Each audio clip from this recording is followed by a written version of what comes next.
Getting your race day nutrition right is one of the key components to having a successful race.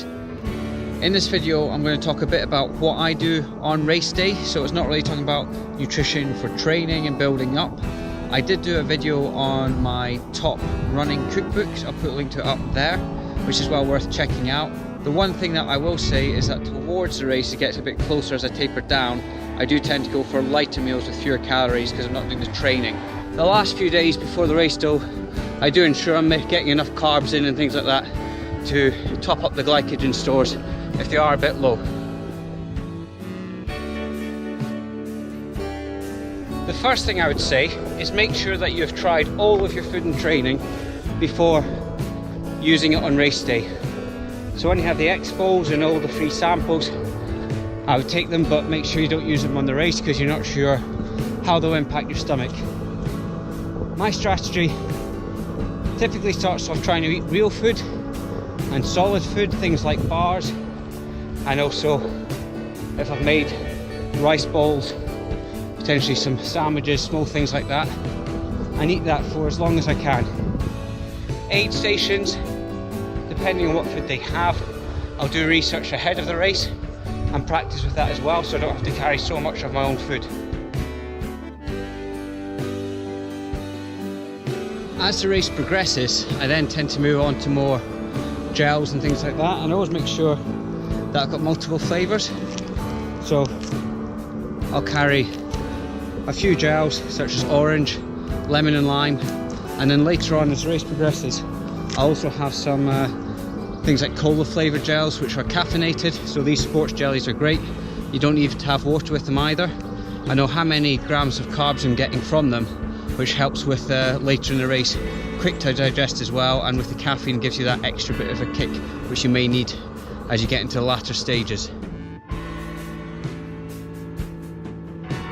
Hydration is also key to how the race goes and how much food you can take in. Again, depending on what energy drinks or water you want to have, make sure you replicate that in your training.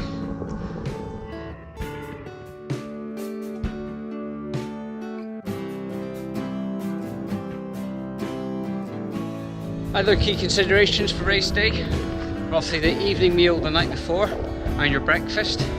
Again, if possible, I would always recommend trying those out a few times. And it's also worth considering how altitude and different temperatures, different environmental elements may impact you from your training runs versus the race.